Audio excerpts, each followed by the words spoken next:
जिसका नाम है लोक देवियां। क्या नाम है? लोक देवियां। एक दुर्गों के आपको नोट्स मिले क्या? दुर्गों के, दुर्गों के नोट्स आपके बेंच को दे देंगे। ध्यान रखना, दो चैप्टर ऐसे हैं जिनके मैं आपको नोट्स दूंगा। एक का नाम है दुर्ग, क्योंकि उसमें रट्टा लगाने वाली चीज है, लेकिन मैं करूंगा, ऐसा नहीं कि करूंगा नहीं, केवल लिखाऊंगा नहीं, समझ गया ना, करूंगा पूरा। और एक मंदिर, कौन सा है भाई? मंदिर, क्योंकि उसमें यही रट्टा लगाना कौन सा मंदिर कहाँ है। उसके अलावा बाकी सारे चैप्टर लगभग आपको मैं लिखाऊंगा, ठीक है।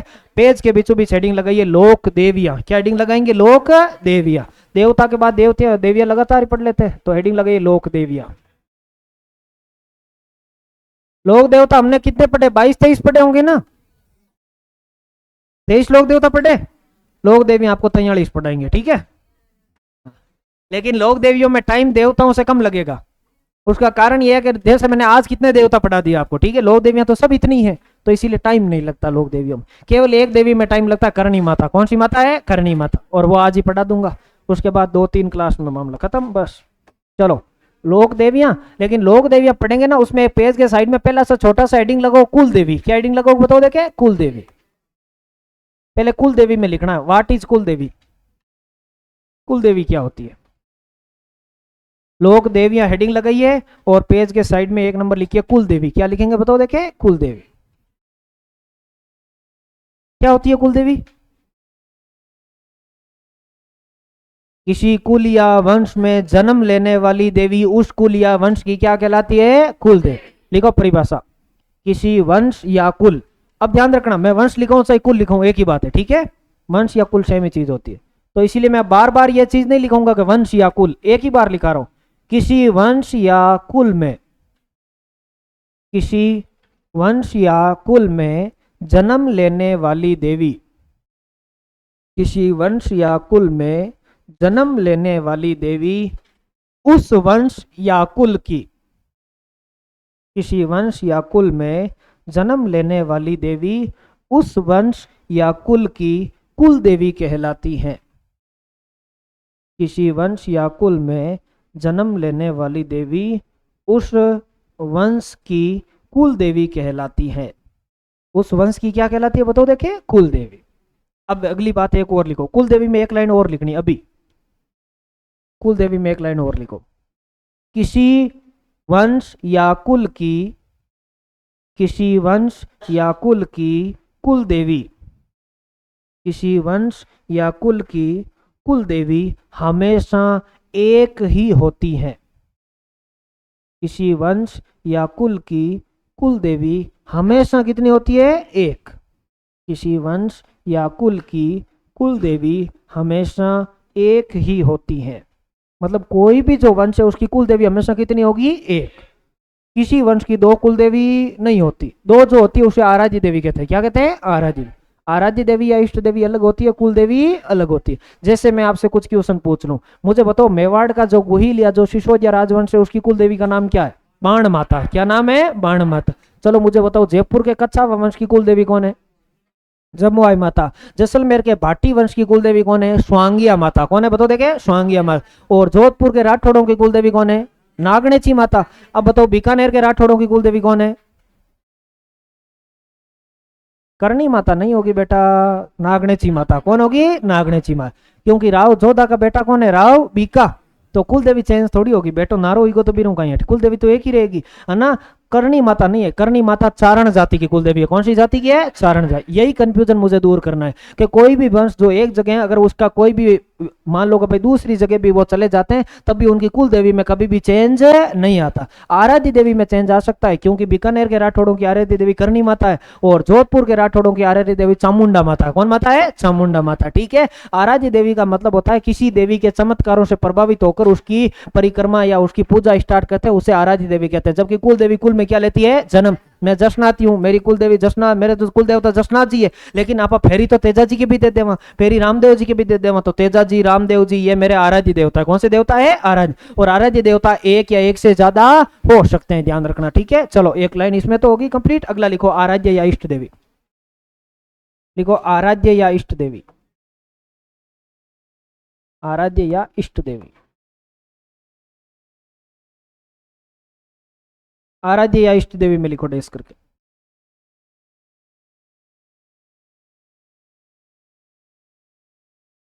किसी देवी के चमत्कारों से, आराध्य या इष्ट देवी में डैश करके लिखो। किसी देवी के चमत्कारों से प्रभावित होकर, किसी देवी के चमत्कारों से प्रभावित होकर, किसी देवी के चमत्कारों से प्रभावित होकर किसी वंश द्वारा,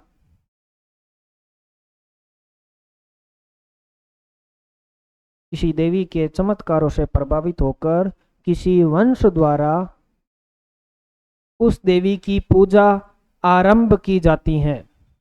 किसी वंश द्वारा उस देवी की पूजा आरंभ की जाती है। किसी वंश द्वारा उस देवी की पूजा आरंभ की जाती है। उस देवी की पूजा आरंभ की जाती है।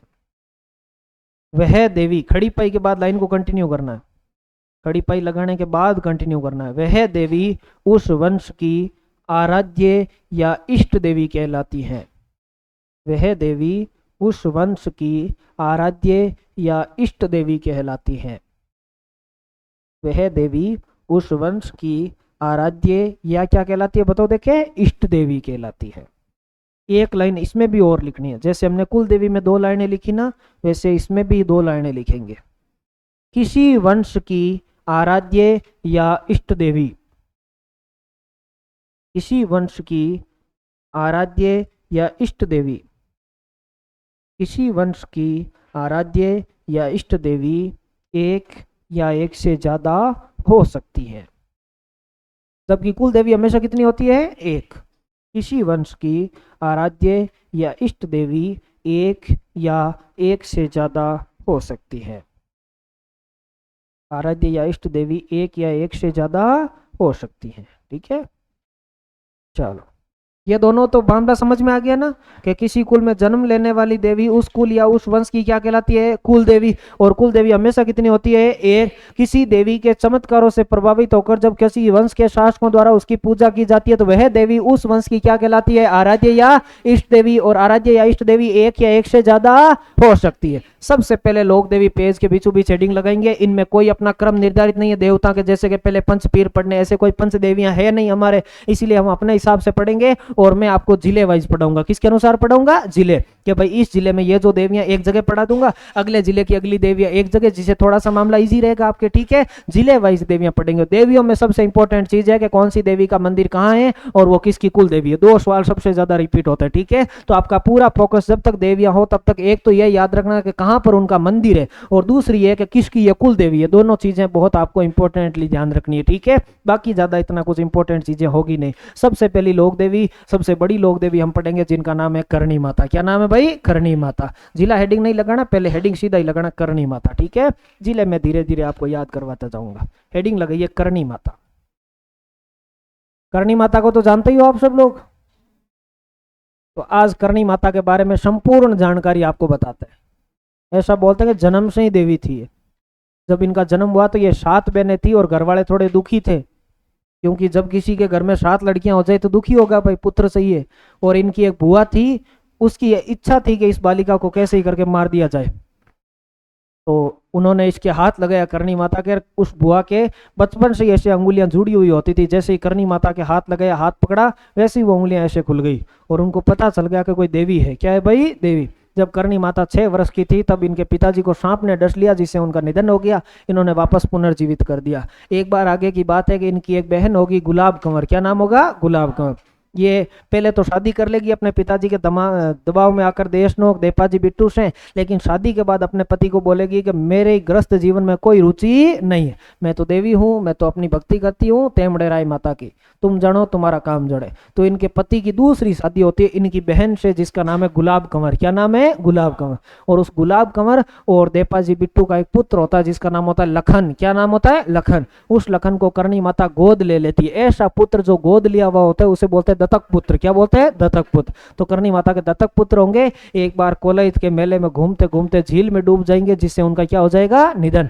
करणी माता और यमराज जी के बीच में थोड़ा काफी तीखी नोकझोंक रहेगी। करणी माता यमलोक से वापस लेकर आ जाएगी लखन को, और इसीलिए बोलते हैं कि चारण जाति का कोई भी व्यक्ति जिसका निधन होता है वो यमराज के पास में नहीं जाता, वो चूहे बनते हैं, एक अपना जन्म चूहे वाला लेते हैं, करणी माता के मंदिर में रहते हैं, और जब चूहे के रूप में उनकी आयु पूरी हो जाती है तब वो कहाँ जाते हैं, यमलोक, ऐसा माना जाता है। ठीक है, करणी माता के संदर्भ में। चले हेडिंग लगाएं करणी माता, और करणी माता में लिखे इनका पहले नॉर्मल परिचय लिखते हैं थोड़ा सा, तो लिखो अन्य नाम। क्या लिखोगे बताओ, देखे अन्य नाम।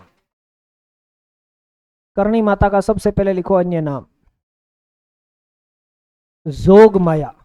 अगर आपसे कभी भी योग माया पूछ लेना तो वो अलग है, करणी माता है जोग माया। कौन सी माता है, कौन सी माया है, जोग माया। योग माया केला देवी है, योग माया कौन है, केला देवी। जोग माया जगत माया, जोग माया जगत माया, दाढ़ी वाली डोकरी, और इनको क्या बोलते हैं बताओ देखे, दाढ़ी वाली डोकरी। वैसे इनको प्रेम से डोकरी बोला जाता है। क्या बोला जाता है, डोकरी। और ये अपमान की बात नहीं है, करणी माता के प्रति ये सम्मान की बात है, क्योंकि इनका आयु हो गई 150 साल। कितने साल जिंदा रही, 150। और जब भी कोई महिला 100 वर्ष के आसपास पहुंच जाएगी तो उसे डोकरी कहते हैं। और इसका मतलब अपने जीवन के अंतिम 50 सालों में सब लोग इनको क्या बोलते थे, डोकरी, और इसीलिए इनका नाम ही फेमस हो गया, डोकरी। और जब भी किसी महिला की आयु 100 वर्ष से आगे चली जाएगी तो हल्की दाढ़ी आ जाएगी उनके, इसीलिए बोलते हैं दाढ़ी वाली डोकरी। क्या बोलते हैं भाई, दाढ़ी वाली डोकरी। आपने ऐसी कोई दादी परदादी देखी होगी बुजुर्ग जिनकी आयु 100 के आसपास है तो हल्की 1-2 बाढ़ आ ही जाते हैं। ठीक है, हाँ चलो लिखो चूहों वाली देवी। पटवारी में क्वेश्चन पूछा, चूहों वाली देवी किसे बोला जाता है, करणी माता। अब मुझे नहीं समझ में आया कि ये क्वेश्चन उन्होंने क्यों पूछा, बट पूछ लिया कि चूहों वाली देवी कौन है बताओ देखे, करणी माता। इससे इजी क्वेश्चन तो मुझे नहीं लगता कि कोई हो ही सकता, पैदा ही हुआ होगा। और उन्होंने ये क्वेश्चन इस बार के पटवारी एग्जाम में पूछा, नहीं पूछी, हाँ तथास्तु, जरूर पूछेंगे। दाढ़ी वाली डोकरी, चूहों वाली देवी। ठीक है, देवताओं में आपसे पूछेंगे केसर कालवी। ठीक है, संत संप्रदाय में आपसे पूछेंगे जसनाती संप्रदाय। ठीक है, या विष्णुई संप्रदाय। ठीक है, और मेले त्योहार में आपसे पूछेंगे सीधा ही गणगौरी, बात खत्म। ठीक है, तो सारे क्वेश्चन ऐसे ही आएंगे। ठीक है, यार चित्रकला में था नकी कोनी, चित्तेरों की ओवरी कहीं पूछी, चित्तेरों की ओवरी, बात खत्म। दुर्गा में था नहीं दो चित्तौड़गढ़ पूछी, जिलो पूछी बोई चित्तौड़गढ़ कौन से जिले में। ठीक है, हाँ उनके लिए तो मुश्किल काम है। ठीक है, ये सही बात है, बट ये कोई मुश्किल सवाल तो है नहीं। चूहों वाली देवी तो सभी भाई राजस्थान में कहीं भी पढ़ाते हैं तो चूहों वाली देवी तो पता ही होगी, एक ही तो देवी है। ठीक है, हाँ ये सही बात है कि ये हमें इतना इजी लगता है जितना उधर थोड़ी भरतपुर वालों को इतना इजी थोड़ी लगता होगा, ये बात तो सही है। चलो अन्य नाम के बाद लिखो, कोई पेपर सेट करने वालों बैठी लो हो, लिखो जन्म। क्या लिखो बताओ देखे, जन्म। जन्म इनका कब हुआ और कहां हुआ। इनका जन्म हुआ बच्चा 1387 ईस्वी, और विक्रम संवत है 1444। ये सवाल पूछा हुआ है, ध्यान रखना, विक्रम संवत 1444 वाला। करणी माता कहां में लिखना, सुआप गांव। एक गांव है जिसका नाम क्या है, सुआप। और सुआप गांव कहां पर है बताओ देखे, फड़ौती।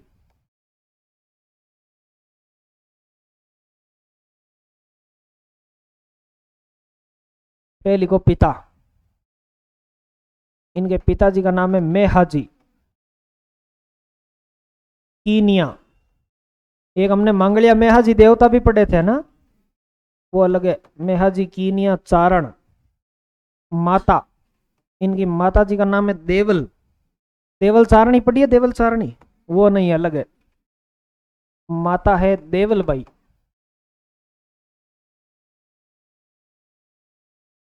इनकी बहन का नाम आपको याद रखना है, जिनकी शादी बाद में इन्हीं के पति से होगी, उसका नाम है गुलाब कंवर। क्या नाम है बताओ देखे, गुलाब कंवर।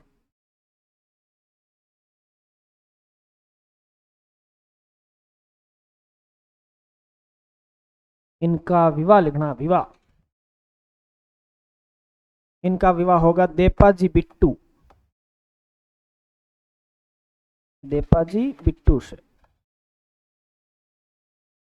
और ये देशनोक के निवासी है। कहाँ के निवासी बताओ देखे, देशनोक।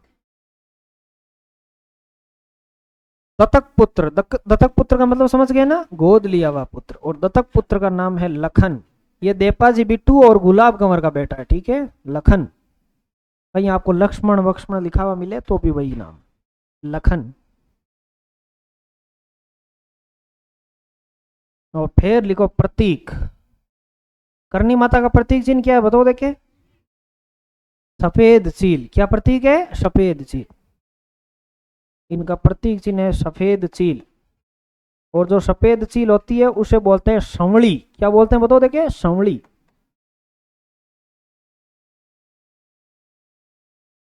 सफेद चील के कोष्टक में लिखना संवड़ी।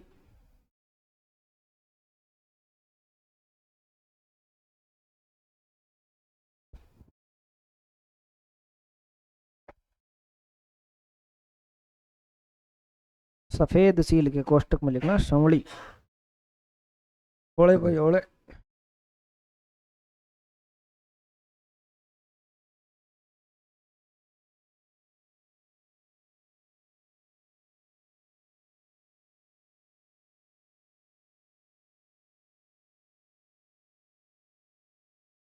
चलें आगे।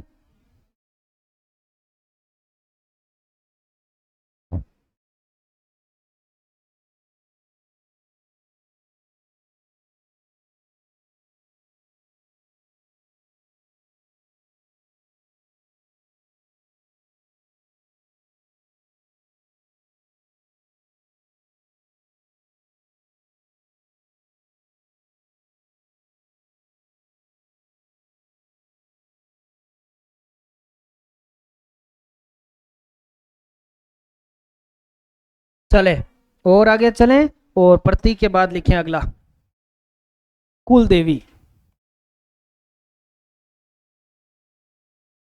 कुल देवी में डेस करके लिखो चारण जाति।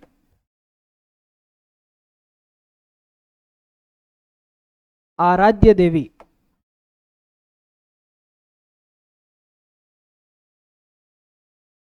आराध्य देवी में डेस करके लिखो बीकानेर के राठौड़ों की।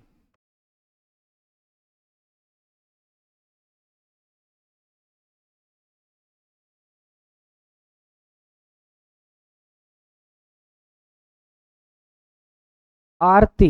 करनी माता की जो आरती होती है उसे बोलते हैं चीरजा। क्या बोलते हैं बताओ देखे? चीरजा। चीरजा के अंडरलाइन करके लिखना। चीरजा दो प्रकार की होती है, एक होती है शांति के समय, एक होती है विपत्ति के समय। शांति के समय जो चीरजा होती है उसे बोलते हैं संघऊ। क्या बोलते हैं बताओ देखे? संघऊ।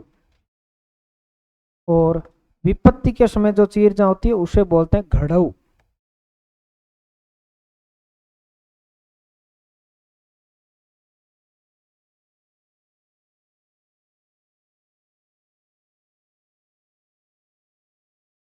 आरती के बाद लिखना इन्होंने रखी नींव। क्या रखी बताओ देखे? नींव। आप जानते हैं इन्होंने नींव किसकी रखी?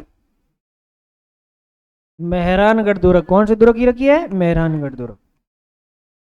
बीकानेर की नहीं। मेहरानगढ़ दुर्ग बताओ देखे। अब तो स्थान कहाँ पर है पहले तो ये बताओ। मेहरानगढ़ दुर्ग जोधपुर। चिड़िया टूक पहाड़ी। चिड़िया टूक पहाड़ी का वास्तविक नाम क्या है?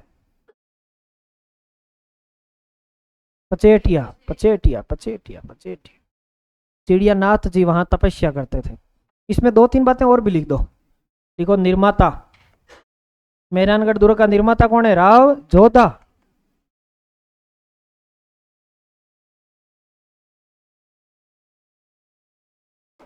निर्माता है राव जोधा। ये निर्माण कब हुआ ये तो बताओ देखे। जोधपुर की स्थापना कब हुई? 1459। और लिखो नींव में दफनाया। नींव में किसको दफनाया? राजा राम मेघवाल। ये भी लिख दो।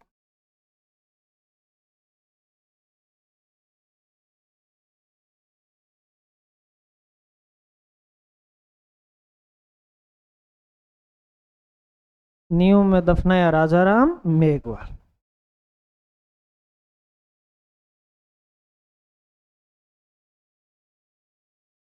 उतारो यहां तक।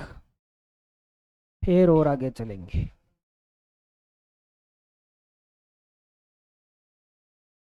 हाँ वो सेम ही तो है बेटा, चाहे राजा राम मिले चाहे राजिया मिले, ठीक है, सब नाम सेम है।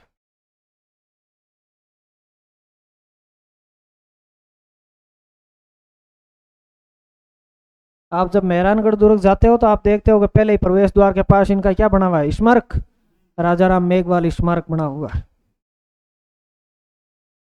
ऐसा बोलते हैं कि पचेट या पहाड़ी पर चिड़िया नाथ जी तपस्या करते थे। पहले राव जोधा ने एक पहाड़ी थी जिसका नाम था मसूरिया, क्या नाम था, मसूरिया। तो मसूरिया पहाड़ी पर दुर्ग बनाने की योजना थी, बाद में वहां पानी की कमी थी इसीलिए वो पचेटिया की पहाड़ी की ओर गए। वहां चिड़ियानाथ जी तपस्या कर रहे थे। राव जोधा ने कहा चिड़ियानाथ जी थोड़ा किरको देखनी, दुर्ग बनावा, कहीं बनावा भाई दुर्ग। चिड़ियानाथ जी थोड़ा गुस्सा हो गए, ऐसा बोलते हैं, पैर पटक के वहां से चले गए। अब चिड़ियानाथ जी तपस्या करते थे इसीलिए पचेटिया पहाड़ी का नाम क्या हो गया, चिड़ियाटू। और बाद में जब राव जोधा ने वो दुर्ग का निर्माण करना शुरू किया तो वो दिन में दीवार बनाते, रात्रि में दीवार गिर जाती, फिर अगले दिन दीवार बनाते, फिर गिर जाती। राव जोधा को पता चल गया कि चिड़ियानाथ जी ने श्राप दे दिया, क्या दे दिया, श्राप।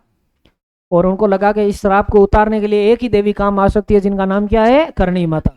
करणी माता को बुलाते हैं, करणी माता वहां कुछ देखती है ज्योतिष वगैरह और बोलती है कि यहाँ एक जिंदा व्यक्ति की बलि दे दो, उसके ऊपर दुर्ग बना दो, सबसे भव्य दुर्ग बनेगा, मेरा आशीर्वाद तुम्हारे साथ है। अब कोई भी व्यक्ति स्वेच्छा से बलि क्यों देगा। तो एक व्यक्ति था जिसका नाम था राजा राम या राजिया मेघवाल, उनको, हाँ भगत व्यक्ति है, ठीक है, तो उनको बोला कि भाई आपके परिवार का पालन पोषण हम लोग कर लेंगे। राजा ने वचन दिया राव जोधा ने, और इसीलिए राजा राम मेघवाल जी वहां जिंदा उन्होंने क्या दे दी, बलि। और आज भी होली पर जब गेर खेली जाती है तो जोधपुर में अलग अलग जातियों की गेर होती है, कि राठौड़ों की गेर, भाटियों की गेर, ठीक है, ब्राह्मणों की गेर। उसमें एक गेर होती है मेघवाड़ों की गेर, वो एक ही ऐसी गेर होती है जिसको मेहरानगढ़ दुर्ग में प्रवेश की अनुमति है। बाकी सब मेहरानगढ़ दुर्ग का चक्कर लगाते, अंदर प्रवेश नहीं करते। एक गेर मेहरानगढ़ दुर्ग के अंदर प्रवेश करती है, वो किसकी गेर है, मेघवाड़ों, और वो राजा राम की वजह से ही है, ठीक है, और किसी को यह अधिकार प्राप्त नहीं है। चलो यहां तक लिख दिया सबने, आगे चले और आगे लिखे अगले नेक्स्ट, मुख्य मंदिर, क्या लिखेंगे, मुख्य मंदिर। करनी माता में लिखो मुख्य मंदिर।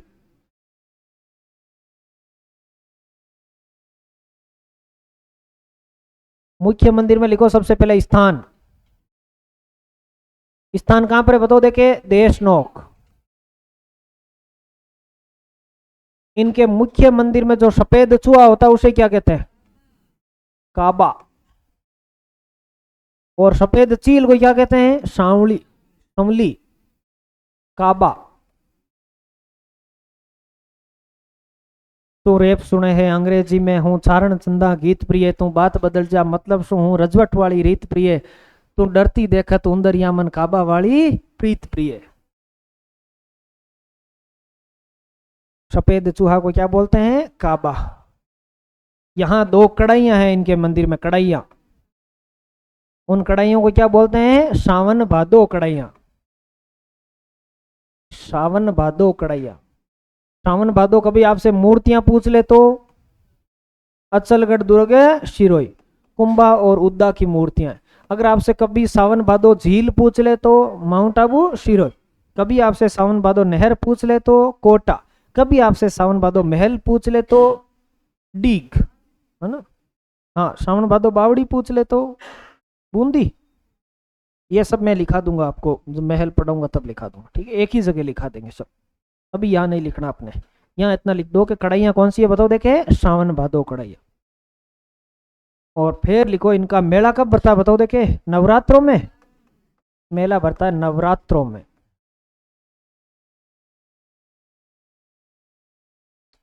फिर लिखो इस मंदिर की नींव रखने वाला व्यक्ति कौन है बताओ, देखे, राव बीका।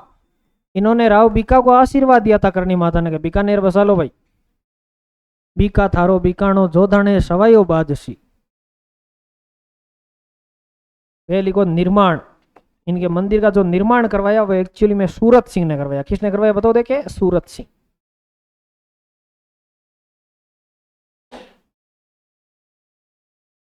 और वर्तमान स्वरूप, इस मंदिर को अगर कोई वर्तमान स्वरूप देने वाला व्यक्ति है तो उसका नाम क्या है, गंगा सिंह।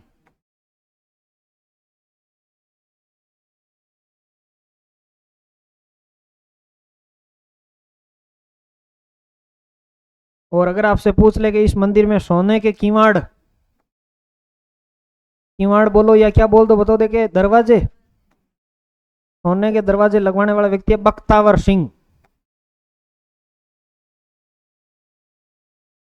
और बख्तावर सिंह कहाँ का शासक है? अलवर। कहाँ का शासक है? अलवर। ये चीज थोड़ी इंपॉर्टेंट है। बख्तावर सिंह अलवर।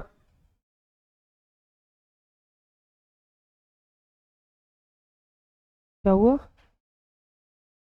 हाँ, अब तो उस कंडीशन में नहीं है बेटा।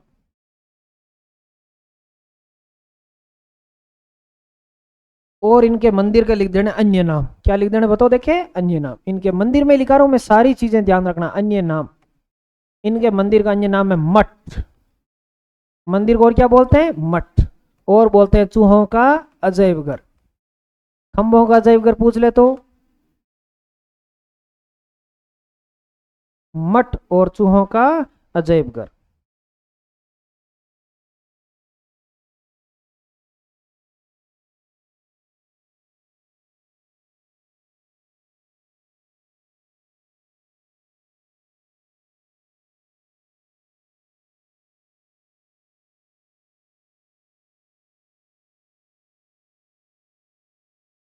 और लास्ट पॉइंट लिखना है विशेष, बस।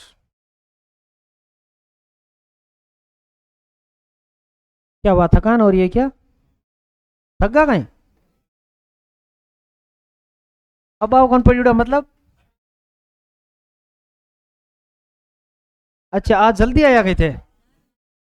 ओ, 7 बजे? तो आज तो आप मेरे से भी पहले लगे हो ना। तो 8 बजे तो मैं ही शुरू हो जाता हूँ, तो फिर मैं तो नहीं थका अभी तक। अब तो ये मत कीजिए, थे तो बैठा हो था ना कहीं जोर आवे हैं।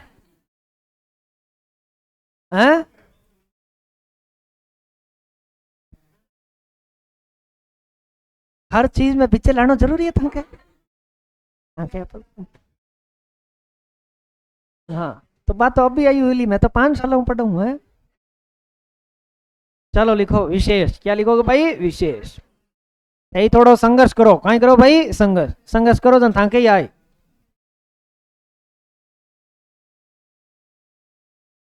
भाई यहाँ थाको ब्याह हो जावे नहीं जन थाके पति की सेवा करनी है। कहीं करनी है सेवा। कंट को नहीं पकड़नी। देखो ये छोरा जगह कितना दुख पा रही है लई ना। ये छोरा तो संघर्ष करे, सुबह 6-6 बजे उठ रहा है, पूरे दिन पढ़े, पछते ब्याह बाद में छोरा का कंठ पकड़ लियो। ठीक बात थोड़ी है। आओ तो थई हो तो थारो कहीं बिगड़े है ना। हाँ, छोरा लाई भोला आदमी संघर्ष करिया जीवन में। चलो लिखो विशेष। चलो करनी माता तो कंप्लीट करेंगे ना, उसके बाद मुक्ति दे देंगे, ठीक है? मुक्ति। चलो लिखो करनी माता में लिखो। इनका एक अन्य मंदिर देशनोक में स्थित है। यह मुख्य मंदिर के पास ही है, ज्यादा दूर नहीं है।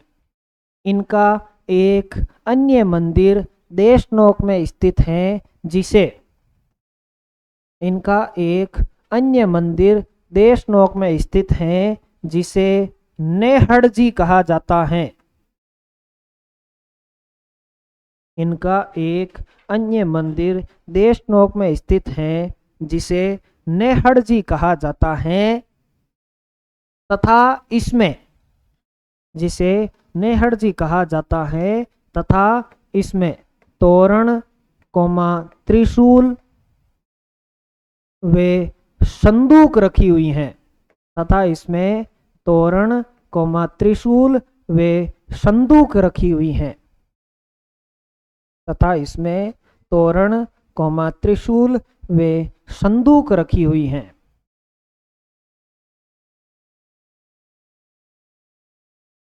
एक बात और लिखो, इस मंदिर में करणी माता स्वयं, इस मंदिर में करणी माता स्वयं, इस मंदिर में करणी माता स्वयं तेमड़ेराय माता की पूजा करती थी। इस मंदिर में करणी माता स्वयं तेमड़ेराय माता की पूजा करती थी। तेमड़ेराय माता की पूजा करती थी। करणी माता स्वयं कौन सी देवी की पूजा करती थी? तेमड़ेराय माता की पूजा करती थी। ठीक है। यानी कि करणी माता खुद की आराध्य देवी कौन है? तेमड़े राय माता। अगली लाइन लिखो नेक्स्ट। करणी माता की गायों की रक्षा करते हुए, करणी माता की गायों की रक्षा करते, अब 3-4 विशेषता और अभी ध्यान रखना। करणी माता की गायों की रक्षा करते हुए दशरथ मेघवाल शहीद हुए। करणी माता की गायों की रक्षा करते हुए दशरथ मेघवाल शहीद हुए। दशरथ मेघवाल शहीद हुए। करणी माता की गायों की रक्षा करते हुए, करणी माता की गायों की रक्षा करते हुए दशरथ मेघवाल शहीद हुए।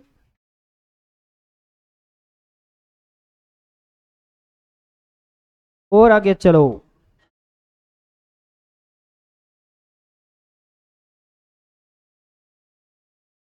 करणी माता के दत्तक पुत्र, करणी माता के दत्तक पुत्र लखन का, करणी माता के दत्तक पुत्र लखन का कोलैत झील में डूबने से निधन हुआ। करणी माता के दत्तक पुत्र लखन का कोलैत झील में डूबने से निधन हुआ। कोलैत झील में डूबने से निधन हुआ। अतः चारण जाति के लोग, अतः चारण जाति के लोग कोलैत के मेले में भाग नहीं लेते। अतः चारण जाति के लोग कोलैत के मेले में भाग नहीं लेते। अतः चारण जाति के लोग कोलैत के मेले में भाग नहीं लेते। चारण जाति के लोग कौन से मेले में भाग नहीं लेते भाई? कोलैत के मेले। कोलैत में मेला कब पड़ता है? कार्तिक पूर्णिमा, ठीक है। कपिल मुनि का मेला पड़ता है जहाँ दीपदान महोत्सव मनाते हैं। कौन सा महोत्सव मनाते हैं? दीपदान। ये मेले में लिखाऊंगा मैं, ठीक है। तो अभी चिंता नहीं करनी। पेज के बीचों बीच हेडिंग डालो तन्नोट माता। तन्नोट अगली देवी, करणी माता के बाद अगली देवी की हेडिंग लगी है तन्नोट माता, और तन्नोट माता हेडिंग लगा के इधर आ जाओ वापस। करणी माता के बारे में बताओ मुझे एक बार। तन्नोट, तन्नोट रुमाल वाली देवी। तन्नोट को क्या बोलते हैं? रुमाल वाली देवी। इधर देखो वापस आ जाओ। करणी माता के बारे में पूरा वापस बताओ। सबसे पहले करणी माता के क्या याद रखना है बताओ। देखे अन्य न, अन्य नाम में पहला कौन सा है? जोग माया। अरे बोलना है सबको, वापस बताओ। पहला कौन सा नाम है? जोग माया। फिर कौन सा है? जगत माया। फिर कौन सा है? दाढ़ी वाली डोकरी। फिर कौन सा है? चूहा वाली देवी। बताओ करणी माता का जन्म कब हुआ? 1387 विक्रम संवत पूछे तो 1444। कहाँ पर हुआ? सुआप गांव फड़ौती। करणी माता के पिताजी का क्या नाम है? मेयाजी कीनिया चर। माता कौन है? देवलबाई। बहन कौन है? गुलाब कंवर। विवाह किससे हुआ? देपाजी बिट्टू से। कहाँ पर हुआ? देशनो। दत्तक पुत्र का नाम क्या है? लखन। इनका प्रतीक चिन्ह क्या है? सफेद चील, जिसे क्या बोलते हैं? सांवली। क्या बोलते हैं बताओ देखे? सांवली। आगे चले, मुझे बताओ ये कुल देवी किसकी है? चारण जाति की। और आराध्य देवी बीकानेर के राठौड़ों। चलो बताओ इनकी आरती को क्या कहते हैं? चीरजा। शांति के समय जो चीरजा होती है उसे क्या कहते हैं? संगव। विपत्ति के समय घड़व। से शांतिर से संगव। विपत्ति में कौन सी है? घड़व। और बात करते हैं इन्होंने नींव कौन से दुर्ग की रखी बताओ देखे? मेहरानगढ़ दुर्ग। मेहरानगढ़ दुर्ग का स्थान कौन सा है? निर्माता कौन है? राव जोधा। कब रखी? 1459। नींव में किसको दफनाया? राजाराम मेघवाल को। आगे चले और बात करें इनका मुख्य मंदिर का स्थान कौन सा है? देशनोक। सफेद जुए को क्या कहते हैं? काबा। कड़ैया कौन सी है? सावन भादो। मेला कब बढ़ता है? नवरात्र। नींव कब किसने रखी? राव बीका। निर्माता कौन है? सूरज सिंह। वर्तमान स्वरूप किसने दिया? गंगा सिंह। सोने के दरवाजे किसने बनाए? बख्तावर सिंह। कहाँ का शासक है? अलवर का। और इनके मंदिर को बोलते हैं मठ और चूहों का अजैबघर। इनके मुख्य मंदिर के बाद एक औरंज मंदिर है पास में, जिसे नेहड़ जी कहते हैं, जिसमें तोरण, त्रिशूल और संदूक रखा हुआ है। ये खुद नेहड़ जी मंदिर में तेमड़े राय माता की क्या करती थी? पूजा। इनकी गायों की रक्षा करते हुए कौन शहीद हो गए? दशरथ मेघवाल। और इनके दत्तक पुत्र लखन का कोलई झील में डूबने से निधन हो गया। अतः चारण जाति के लोग कोलई के मेले में भाग नहीं लेते। बोलो करणी माता की जय हो। बस आज के लिए इतना ही, बाकी की चर्चा करेंगे कल। राजा को प्रजा से, प्रजा को राजा से। धन्यवाद। चले व्यती, चले व्यती, चले व्यती।